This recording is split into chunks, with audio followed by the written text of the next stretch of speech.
এই মুহূর্তে নয়াপল্টনে আছেন রিপোর্টার আহমেদ সালেহিন, চট্টগ্রামের ওয়াসার মোড়ে আছেন শফিকুল আলম এবং সিলেটে সরকারি আলিয়া মাদ্রাসা মাঠে আছেন ইকরামুল কবির। সরাসরি যাচ্ছি তাদের কাছে। প্রথমেই যাচ্ছি সালেহিনের কাছে।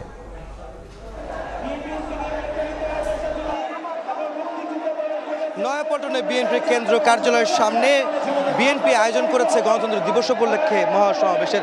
এই সমাবেশকে ঘিরে নেতাকর্মীদের লাখো নেতাকর্মীর উপস্থিতি এই কাকরাইল, ফকিরাপুল, বিজয়নগর, মৎস্য ভবন সমস্ত এলাকা জুড়ে। এখানে আপনারা দেখতে পাচ্ছেন যে লাখো লাখো মানুষ, নেতাকর্মী তারা এই সমাবেশস্থলে উপস্থিত হয়েছেন। তারা এই সমাবেশে এখানে তারা তাদের নেতৃবৃন্দ যারা বক্তব্য রাখবেন সেগুলো শোনার জন্য তারা এখানে উপস্থিত হয়েছেন। তারা বলছেন যে গত 15 বছর যে গণতন্ত্রের লড়াই তারা করেছেন, গত 16 বছর ধরে সেই গণতন্ত্রের লড়াই এখনো চলছে এবং সে কারণে আজকে যে গণতন্ত্র দিবসের আন্তর্জাতিক গণতন্ত্র দিবসে যে সমাবেশ আজকে বিএনপি করছে সেখানে তারা এই সমাবেশে উপস্থিত হয়েছেন। আপনারা জানেন যে গত রোববার অর্থাৎ 15 সেপ্টেম্বর তারা এই সমাবেশ করার কথা ছিল নয়াপল্টনে, কিন্তু বিরূপ আবহাওয়ার কারণে সেই সমাবেশ কিন্তু 15 তারিখ অনুষ্ঠিত হয়নি, সেটি পিছিয়ে 17 তারিখ আজকের দিনে নির্ধারণ করেছিল। এবং আমরা দেখেছি যে আজকে সকাল থেকে এই নয়াপল্টনকে কেন্দ্র করে ঢাকার আশপাশ এবং ঢাকার ভিতরে শত অঙ্গ সহযোগী সংগঠন রয়েছে, বিএনপির সমস্ত ইউনিটের নেতৃবৃন্দ তারা কিন্তু এই নয়াপল্টনে এসে উপস্থিত হয়েছেন। এখানে বলে রাখা ভালো যে বিএনপির ভারপ্রাপ্ত চেয়ারম্যান তারেক রহমান এই অনুষ্ঠানের প্রধান অতিথি হিসেবে বক্তব্য রাখবেন এবং একই সঙ্গে সভাপতিত্ব করবেন বিএনপির মহাসচিব মির্জা ফখরুল ইসলাম আলমগীর। এবং এখানে রয়েছেন স্থায়ী কমিটির সদস্যরা, এখানে আসবেন ভাইস চেয়ারম্যান, উপদেষ্টা মণ্ডলীর সদস্য বিএনপির, তারা কিন্তু এখানে উপস্থিত হবেন।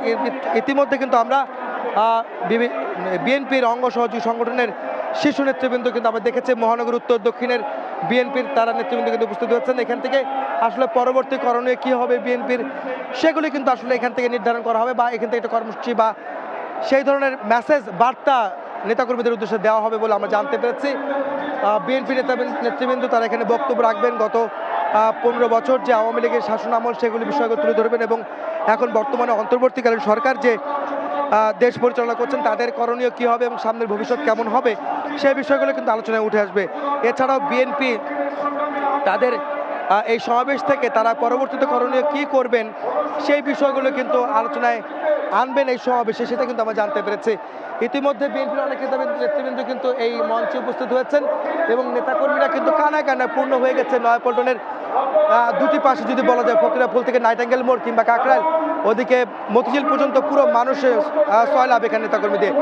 তো এই ছিল আমার কাছে নয়াপল্টনে বিএনপি কেন্দ্রীয় কার্যালয়ের সামনে আন্তর্জাতিক গণতন্ত্র দিবসের সমাবেশের সবশেষ খবর। এখন আমরা চলে যাবো চট্টগ্রামে, যেখানে আছেন আমাদের সহকর্মী শফিকুল ইসলাম। চট্টগ্রামে কিন্তু সে বিশ্ব গণতন্ত্র দিবস উপলক্ষে যেই শোভাযাত্রা বের করা হবে সেই শোভাযাত্রার যে প্রস্তুতি ইতিমধ্যে কিন্তু শুরু হয়ে গেছে। আপনি হয়তো দেখতে পাচ্ছেন যে গণ আন্দোলনে যে শহীদ হয়েছিলেন ওয়াসিম, সেই ওয়াসিমের যে ব্যানার ফেস্টুন নিয়ে কিন্তু ছাত্র দলের নেতাকর্মীরা কিন্তু স্লোগান দিচ্ছে। এই ওয়াসিম হচ্ছে চট্টগ্রাম কলেজের ছাত্র দলের যুগ্ম আহ্বায়ক। এই ছাত্র দলের যুগ্ম আহ্বায়ক ওয়াসিম, যিনি এই আন্দোলনের সময় মুরাদপুরে গত 18 তারিখ মারা গিয়েছিলেন, যে জুলাইয়ের 18 তারিখ, সেই ওয়াসিমের ছবি নিয়ে কিন্তু ছাত্র দলের নেতাকর্মীরা এখানে স্লোগান দিচ্ছে। কিছুক্ষণ পরে এখানে কিন্তু বিএনপি স্থায়ী কমিটির সদস্য আমির খসরু মাহমুদ চৌধুরী আসবেন এবং বিভিন্ন জায়গা থেকে চট্টগ্রামের 16টি যে উপজেলা রয়েছে সেখান থেকে দলে দলে মিছিল নিয়ে কিন্তু নেতাকর্মীরা কিন্তু এই যে ওয়াসা যে মোড় রয়েছে সে মোড়ে নেতাকর্মীরা আসছেন এবং কিছুক্ষণ পরে প্রায় 3টার দিকে এখানে হাজারো নেতাকর্মীর ভিড় ধরবে। একটি গণতন্ত্র দিবস উপলক্ষে একটি মিছিল বের করা হবে, অর্থাৎ তাদের মূল মেসেজ থাকবে গণতন্ত্র প্রতিষ্ঠা, অর্থাৎ এই অন্তর্বর্তী সরকারের পরে একটি নির্বাচনের মাধ্যমে একটি গণতান্ত্রিক সরকার কিভাবে আসবে সেই বিষয়ে কিন্তু আজকের এই শোভাযাত্রা থেকে, আজকের এই বিশ্ব গণতান্ত্রিক দিবস থেকে সেই বিষয়টি উঠে আসবে। তো এই ছিল আমার কাছে চট্টগ্রামের ওয়াসা থেকে সর্বশেষ তথ্য। আন্তর্জাতিক গণতন্ত্র দিবস উপলক্ষে সিলেট বিভাগে বিএনপির যে শোভাযাত্রার আয়োজন করেছে তার পূর্বে একটি এই সমাবেশের আয়োজন করেছে এবং সমাবেশে বিভিন্ন জায়গা থেকে সিলেট বিভাগের 4 জেলা, বিভিন্ন উপজেলা থেকে দলে দলে এখানে এসে যোগ দিচ্ছেন বিভিন্ন নেতাকর্মীরা। ইতিমধ্যে যেই নেতারা এসে আসতে শুরু করেছেন মঞ্চে, মঞ্চে এসে তারা অবস্থান নিয়েছেন এবং এই যে সমাবেশ এবং যে যে শোভাযাত্রা পুরো সমাবেশ অনুষ্ঠিত হবে এবং সব কিছু মিলে এই পুরো আয়োজনের প্রধান অতিথি হিসেবে উপস্থিত থাকবেন জাতীয় নির্বাহী কমিটি বিএনপি জাতীয় নির্বাহী কমিটির vice chairman advocate Ahmad Azam Khan এবং এই শোভাযাত্রা এবং পুরো আয়োজনটির সমন্বয়কের দায়িত্ব পালন করছেন সাংগঠনিক সম্পাদক জাতীয় নির্বাহী কমিটির আলহাজ জিকে গৌস এবং এই সভাপতিত্ব করছেন ভারপ্রাপ্ত সভাপতি এবং সিলেট মহানগর বিএনপির ভারপ্রাপ্ত সভাপতি মিফতা সিদ্দিকী।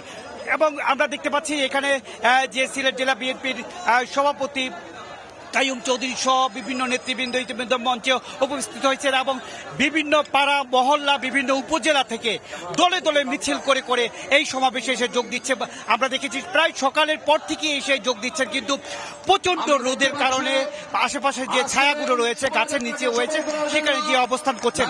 আজকে কিন্তু মূল অনুষ্ঠানটি হচ্ছে শোভাযাত্রা এবং শোভাযাত্রা যখন শুরু হবে এই সংক্ষিপ্ত সমাবেশ শেষে যখন শোভাযাত্রা শুরু হবে তখন কিন্তু বিভিন্ন এইসব নেতাকর্মীরা এই শোভাযাত্রা অংশ নেবেন এবং একটি বিশাল একটি শোভাযাত্রা হবে এমনটি আশা করছেন বিএনপির পক্ষ থেকে।